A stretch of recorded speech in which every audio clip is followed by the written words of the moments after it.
This Sunday, President Obama will lead the nation in observing the official dedication of the Martin Luther King Jr. Memorial in Washington, D.C. We will honor the legacy of a man who fought not just for civil rights, but for economic equality and justice. Tomorrow, we will be marching for economic equality and justice in the National Jobs and Justice March, where we will march from the Lincoln Memorial to the Martin Luther King Monument and rally labor and civil rights groups. Joining us, and I think the one who has symbolized his father's work in this generation, is Martin Luther King III. He's the president and CEO of the King Center. Thank you for being here tonight. Honored to be here, Rev. I'm sure this is a proud weekend. We was prepared for it in August, and nature interrupted, but it's almost providential, Martin, because now with protests all over the world about the wealth gap, something your father fought about, and with the jobs bill failing in the Senate, I think it's a real appropriate time for us to march tomorrow and raise the legacy of your father.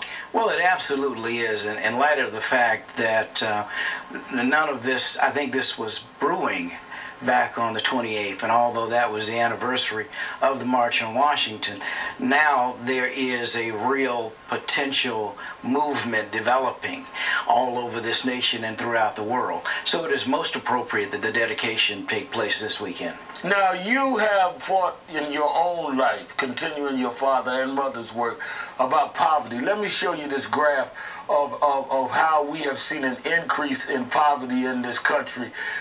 Poverty rate in America in '69 was 13.7%. A year after your father was assassinated. Today it's 15.1%. Is that why you're so passionate about this inequality and why you spent a lot of time in your life on this poverty question? Well, absolutely. In fact, my father talked about eradicating what he called were the triple evils of poverty, racism, and militarism. We know that race is not where it needs to be. We've made great strides. But in poverty and militarism, it seems that we've made almost no strides. And when you live in a nation with an inordinate amount of wealth, even this day, with a terrible economy, something is wrong when 1% of the wealth in this country is, when 1% controls almost 50% of the wealth. We are certainly going the wrong way. Dad talked about, in fact, he probably was killed, quite frankly, because he talked about a radical redistribution of resources in our nation. And while there are people who will consistently fight that, they'll fight to the end, it's a breath of fresh air to see young people engaged and leading a movement. Because quite frankly, we forget Dad was 26, 25. So he was a young person when he was leading Montgomery. And it's young people who have to continue to lead these movements throughout our nation and world. Now, you have headed the King Center and kept SCLC going. Now you had the King Center. Tell people around the country what the King Center does. Because as we see activism, a lot of these activists need to be trained and schooled in what to do. Well, the King Center's large and primary historical focus has been to teach people how to live together without really destroying personal property.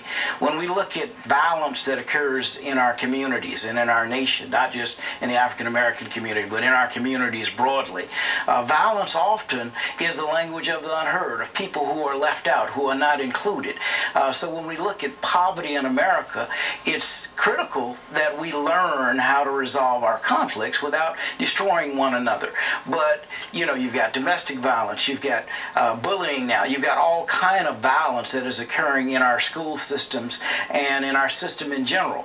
And my dad and his team fought against that. We at the King Center are fighting against that because we believe that Kingian nonviolence is certainly needed today, perhaps more than ever before in our world. And we saw that happen actually in Egypt. We saw a nonviolent movement begin in Egypt. While it's gotten a little violent today, by and large it was nonviolent. What we see in New York and around this country is nonviolent, and hopefully it will stay that way. I think there will be great success if that happens. Martin Luther King III and the head of the King Center,